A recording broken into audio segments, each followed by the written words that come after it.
Good morning and welcome. Thank you for joining me here.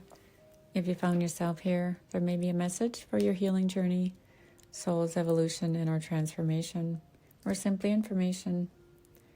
Today I would like to talk about the innocence and the vulnerability of minors and children and or vulnerable adults and people who abuse their power in the credentials they hold, let's say, or that they don't hold. So abuse of power happens in many ways and shapes and forms. And I've seen a lot of it throughout my time, but dealing with somebody on the edge or who's addicted to a lot of different things and maybe holds some higher credentials than a lot of people and has money, they get away with things. So it's unfortunate, but they aren't questioned at times, but sometimes things are kind of obvious to others, but not brought to authorities or attention of others to look into it because of who they are. So a situation maybe is familiar to a lot of you where families are blended and you become parent of one and care for them the best you can and respect everybody's position and ranking, but then you part from that relationship. It's not like you stop caring for those children, but you wish them well and hope that they are well. But the abuse of power happens when you're not with that person and maybe they have a vendetta against you and they come with you with venom, and maybe you had an order of protection on them and now it's ended. So narcissistic people will stop at nothing to harm you and yourself, of course, and others, people you love.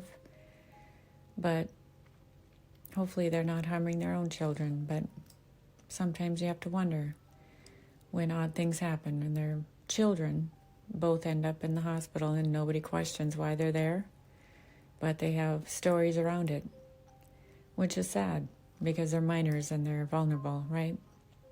And they're caring for, they're cared for by, obviously, if they're in the hospital, medical professionals, and people use their professions in many different ways to get around what's really happening. So if a child is depressed and maybe had some history of it, but ended up in the hospital in a strange way, and maybe, you know somebody that reached out to you, and you ask them some direct questions.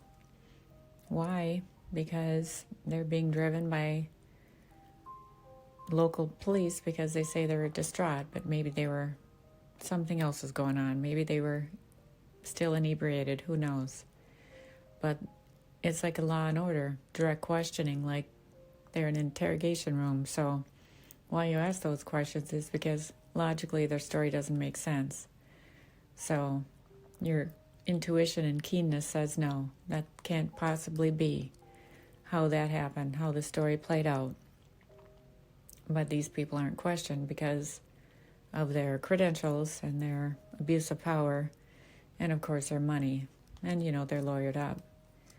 So the poor child who is innocent, who wants to reach out to you because you cared for them, can't because they stop that. Because they blatantly say, if you aren't going to be with me, then you can't talk to my child. Well, that's also horrific because it hurts the child. They're trying to recover from whatever happened, and they need you. They need your support, and hopefully somewhere along the line, they get that. And that's what you wish for them because they're innocent and they're vulnerable. The stories that don't make sense, and you're asking, you would think up and up law citizen people, and or if they have taken an oath, would pay attention because they're in close proximity of the phone, who you're talking to, and themselves, right? You would think so. But if nothing's ever questioned, but somehow both their children end up in the hospital for an extended amount of time, you'd have to question why nobody questioned it. Is there nobody looking into these things? Why? And they have a history of lying? Maybe nobody knew they were lying because they do so many things to other people to distract from their lies and their dishonesty and their ill intent for others. So is this fair to children? No, it's not. Is it fair to anybody? No. But when other people, in general, seek you out because they were given your name and number, or maybe something else in between, they're special people of these friends, and when I say special, they live in Vegas. Yep, they're really special, if you know what I mean. Pay for pleasure type special. They find you. And how would they know what happened to this said child or children? And why are they asking you? And ironically and profoundly interesting, they have a completely different story from the same person. Right?